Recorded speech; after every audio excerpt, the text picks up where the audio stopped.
श्याम गोपाल गांव कोहरे की मोटी चादर में लिपटा हुआ था। अमीरों के घरों की चिमनियों से धुआं निकल रहा था और अंदर अंगीठी की आग जल रही थी, लेकिन मूलचंद की झोपड़ी में ठंड सीधी हड्डियों तक पहुंच रही थी। मूलचंद के पास केवल एक पतली रजाई थी जिसे वे चारों बारी बारी से ओढ़ते थे। उसकी पत्नी दामिनी अपने पुराने ऊनी कपड़े में लिपटी हुई चूल्हे के पास बैठी थी जहां आग जल नहीं रही थी। दामिनी, मूलचंद जी, आप बाहर जाने की तैयारी कर रहे हैं। ठंड कितनी है आपको अंदाजा है? और देखिए, चूल्हा भी ठंडा है। घर में एक मुट्ठी भी राशन नहीं बचा है। कल रात बच्चों को हमने बस पानी पिलाकर सुला दिया था। दामिनी, क्या करूं? रणजीत सेठ को देर बिल्कुल पसंद नहीं है। अगर आज देरी हुई तो वो मेरी बची खुची पगार भी काट लेगा। तुम्हें तो पता है, उसके होटल की चाय के बिना गांव वालों की सुबह नहीं होती। आज कैसे भी जाकर पैसे लाने ही होंगे। तभी उनकी 7 साल की बेटी तारा अपने बड़े भाई प्रवीण के साथ रजाई से निकल कर आती है। उसकी आंखें नींद और ठंड से लाल थीं। तारा, पापा, रात में बहुत ठंड लगती है। मुझे डर लगता है। मेरी रजाई बहुत पतली हो गई है। प्लीज आज आप जब वापस आना तो हमारे लिए नई मोटी वाली रजाई लेकर आना, प्लीज।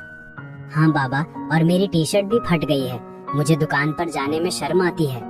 अगर आप रजाई और राशन ले आए तो मैं नया स्वेटर नहीं मांगूंगा। मूलचंद का गला भरा। वह अपने बच्चों की ओर देखते हैं। उनके पास उन्हें देने के लिए गर्म कपड़े या अच्छा खाना भी नहीं था। वह दर्द को अंदर ही निगल जाते हैं, अपनी आंखों से आंसू नहीं गिरने देते।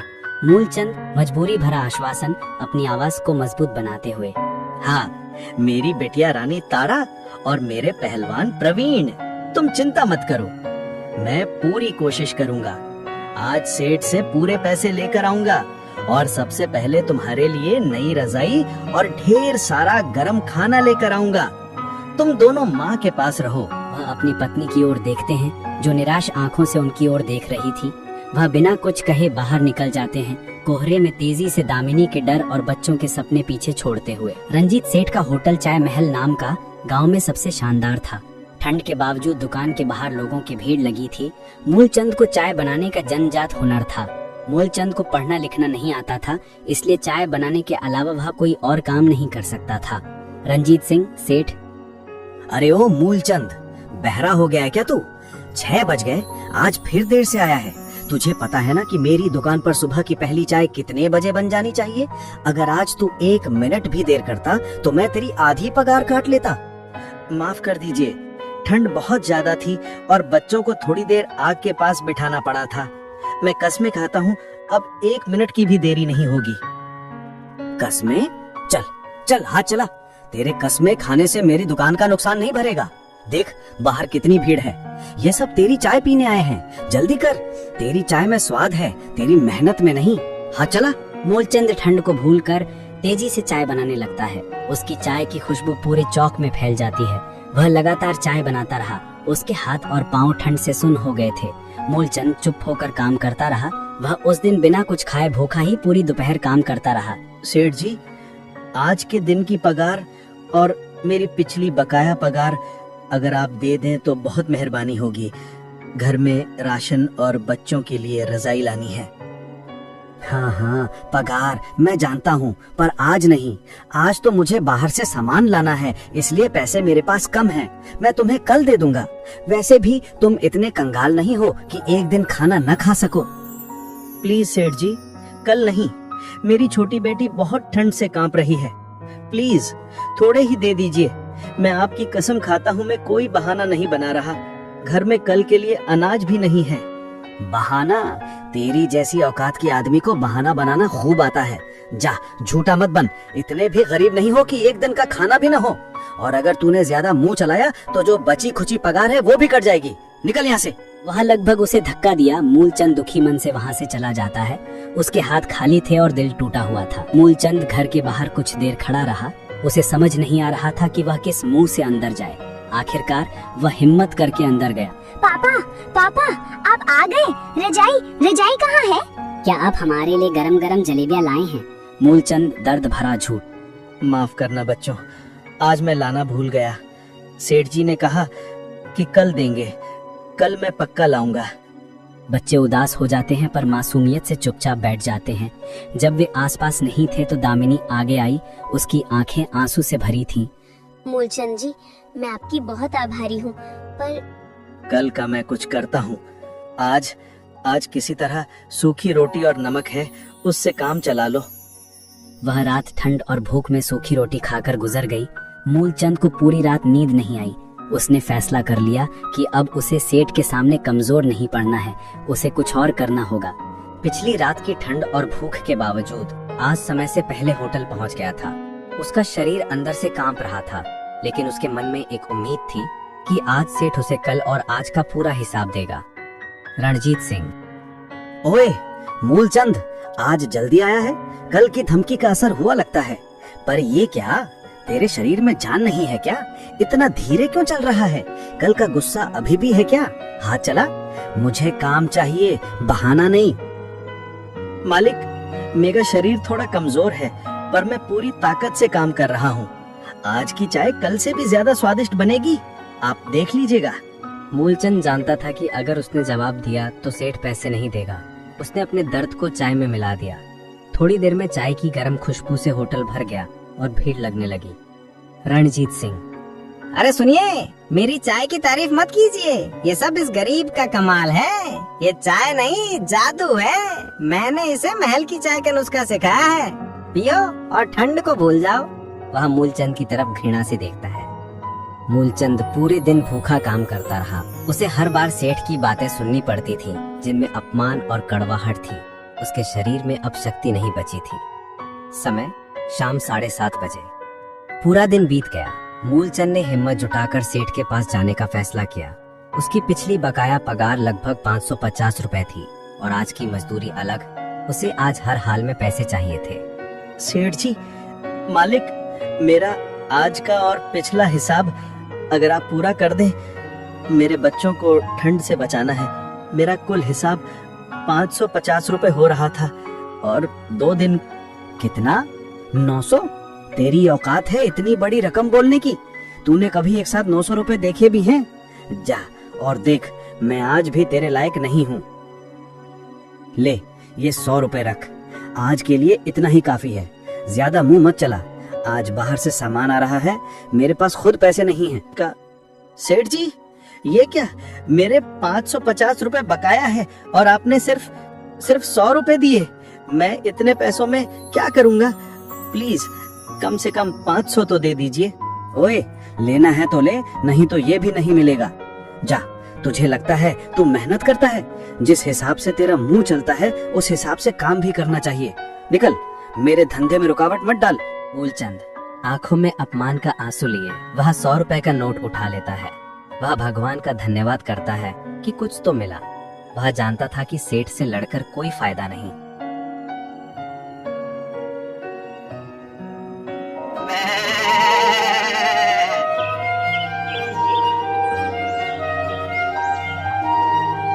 सौ रुपए लेकर मूलचंद बाजार पहुंचता है। उसकी पहली प्राथमिकता थी खाना और दूसरी रजाई। वह सबसे पहले सब्जी वाले के पास जाता है। मूलचंद। भैया, ये आलू कैसे दिया और टमाटर का क्या भाव है? आलू ठंड में गरम खाने का मजा। 70 रुपए के 2 किलो और टमाटर 50 रुपए किलो, एकदम ताजा।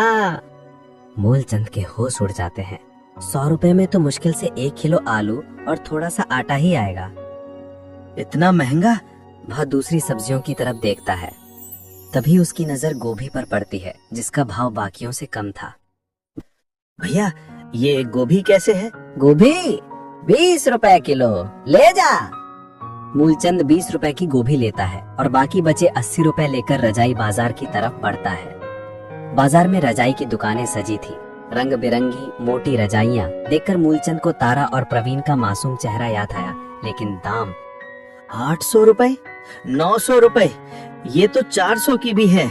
मेरे पास तो सिर्फ 80 रुपए हैं। मैं क्या करूं? तभी उसे अपने बचपन का दोस्त और पड़ोसी जगदीश यानी जग्गू दिखाई देता है, जिसकी रजाई की सबसे बड़ी दुकान थी। अरे जग्गू, तू यहाँ? वह दौड़कर उसके पास जाता है। कैसा है भाई? मूलचंद, मेरे भाई, मैं तो बहुत बढ़िया हूँ। तू बता, इतनी ठंड में यहाँ क्या कर रहा है? रजाई लेने आया है? मूलचंद, मैं भाई रजाई देख, बस इतने ही पैसे हैं। वह अपने हाथ में 80 रुपए दिखाते हुए कहता है। बस इतने ही पैसे हैं। मेरी छोटी बेटी तारा, वो रात भर ठंड से कांपती रहती है। सेठ ने पैसे नहीं दिए। देख मेरे भाई, काम धंधा अपनी जगह है और भाईचारा अपनी जगह है। मैं तुझे बिना पैसे के रजाई नहीं दे सकता। ये बाजार है भाई। प्लीज जग्गू, तुझे मेरी कसम, बस एक रजाई दे दे। मैं तुझे कुछ दिनों बाद पूरे पैसे वापस कर दूंगा। मेरी हालत देख, तुझे पता है ना, मैं झूठ नहीं बोलता। बच्चों की जिंदगी का सवाल है। बस कर मेरे यार, ठीक है, मैं ये नहीं देख सकता। वह एक मोटी गर्म रजाई उठाता है। ले, ये रजाई रख, पर देख, तू मेरा दोस्त है इसलिए दे रहा हूँ। पैसे जब हो जाए तब जे देना, और कभी जरूरत हो तो सीधा मेरे पास आना। वह भगवान और अपने दोस्त का धन्यवाद करता है। वह रजाई और गोभी लेकर खुशी से घर की तरफ भागता है। मूलचंद झोपड़ी में रजाई और गोभी लेकर घुसता है। बच्चे खुशी से झूम उठते हैं।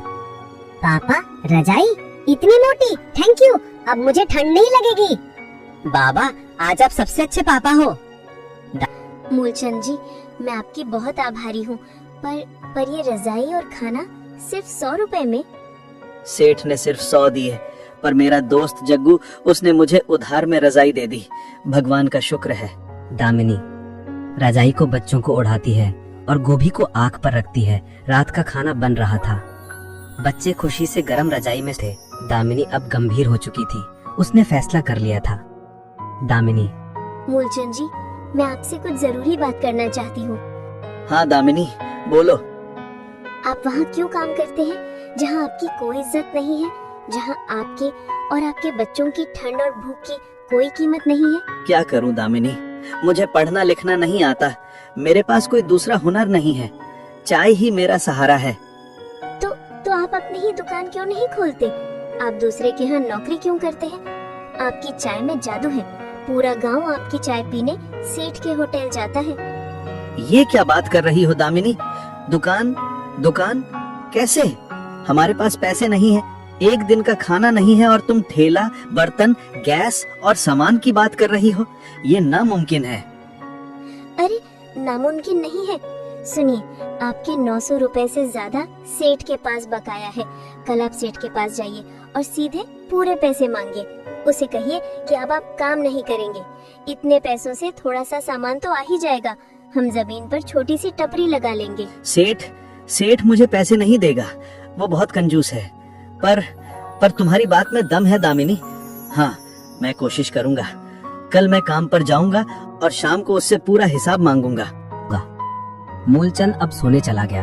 बच्चों की गर्म रजाई देखकर उसे शांति मिली, लेकिन कल की लड़ाई अभी बाकी थी। उसे सेठ से अपने अधिकार के लिए लड़ना था।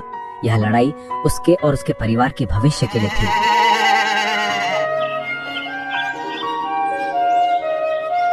समय तीसरे दिन की शाम 7 बजे। मूलचंद आज सुबह से ही चुपचाप और पूरी ताकत से काम कर रहा था। उसके दिमाग में बस दामिनी की बात घूम रही थी। पूरा हिसाब। वो जानता था कि ये उसकी आखिरी शाम है इस होटल पर। उसने अपनी पूरी ताकत बटोर ली थी। मूलचंद सीधे सेठ के पास जाकर बोलता है, सेठ जी, मालिक, मेरा पूरा हिसाब कर दीजिए। मेरा पिछला बकाया और आज की मजदूरी मिलाकर मेरा कुल हिसाब 900 रुपए हो गया है। मुझे अब आगे काम नहीं करना है। मुझे पूरे पैसे चाहिए। रंजीत सिंह, जो हमेशा मूलचंद को दबा कर रखता था, ये सीधा और आत्मविश्वास से भरा लहजा सुनकर हक्का बक्का रह जाता है। 900 रुपए? तेरी औकात है इतनी बड़ी रकम बोलने की? तूने कभी अपनी जिंदगी में 900 रुपए एक साथ देखे भी हैं? क्या बकवास कर रहा है? जा, तेरी नौकरी खत्म, पर पैसे नहीं दूंगा। मूलचंद सेठ से रिक्वेस्ट करता है, सेठ जी, आप धोखा मत दीजिए। ईमानदारी से मेरा हिसाब कर दीजिए। मैं जानता हूँ मेरा 900 रुपए बनता है। रंजीत सिंह बहुत गुस्से से उसकी तरफ देखता है। जेब से 50 रुपए का एक नोट निकालकर मूलचंद की ओर फेंकता है। ले, आज के लिए ये 50 रुपए बहुत हैं तेरे जैसे गरीब के लिए। और पिछला हिसाब वो मैं नहीं दूंगा। जा, नहीं तो जो बचे खुचे पैसे हैं वो भी कट जाएंगे। निकल यहाँ से। मूलचंद का चेहरा गुस्से और अपमान से लाल हो जाता है। वो उस 50 रुपए को नहीं उठाता। उसने सेठ को गुस्से से देखा और फिर एक भयानक बात कहता है। सेठ जी, आप गरीब का हक मार रहे हैं। मैं आपको शराब देता हूँ। ये आपकी दुकान, ये आपका पूरा व्यापार बर्बाद हो जाएगा। आपको एक दिन अपनी गलती का एहसास होगा। मूलचंद 50 रुपए को जमीन पर छोड़कर बिना कुछ और कहे आंसू पोंछकर वहां से तेजी से चला जाता है। उसकी आंखों में भविष्य की आग थी।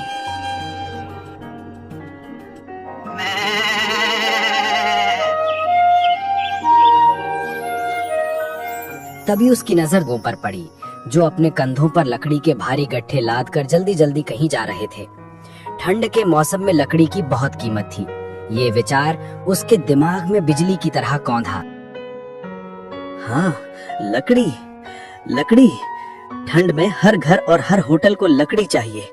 मेरे पास कोई पैसा नहीं है, पर जंगल तो भगवान का है।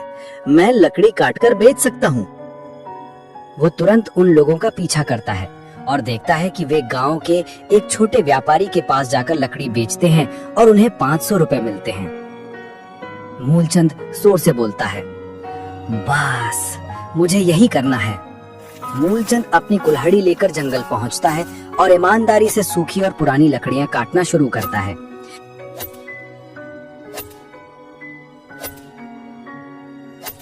तभी 3-4 मोटे ताजे आदमी जो उस क्षेत्र में लकड़ी बेचने का एकाधिकार रखते थे उसके पास आते हैं।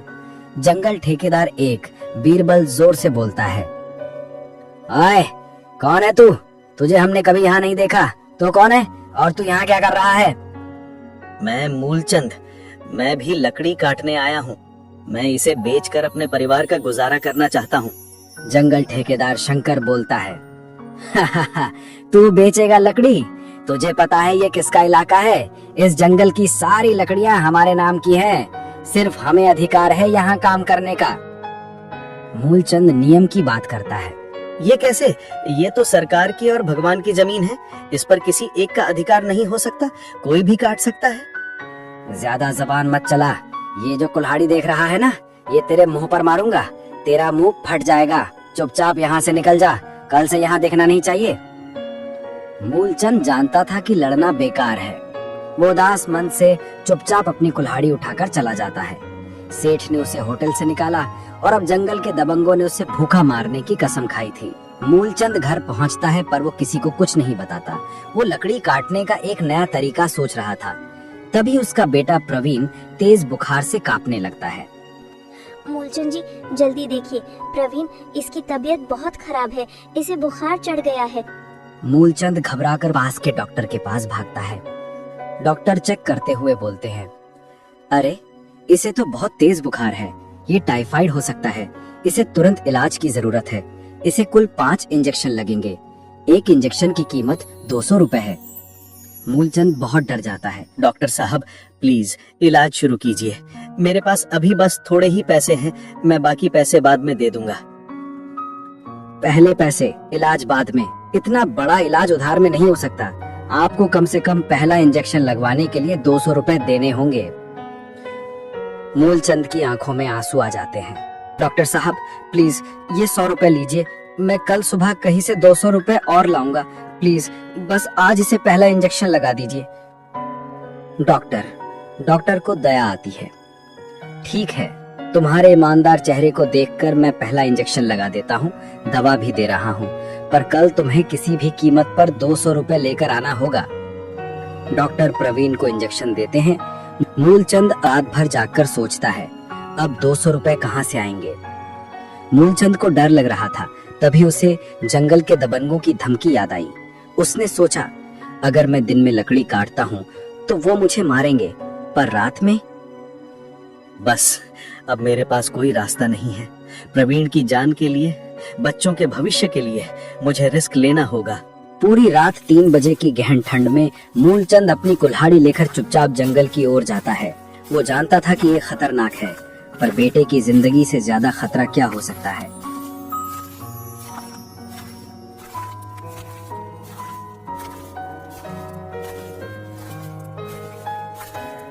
मूलचंद रात के गहन अंधेरे और कंपा देने वाली ठंड में जंगल में था।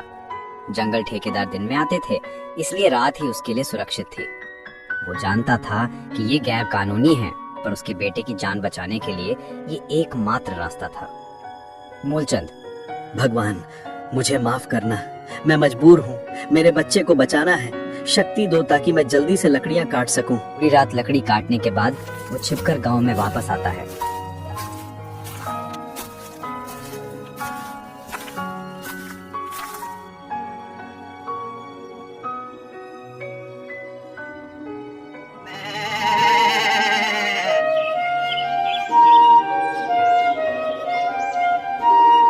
वो उसी व्यापारी के पास जाता है जिसने पहला गट्ठा बेचते हुए देखा था।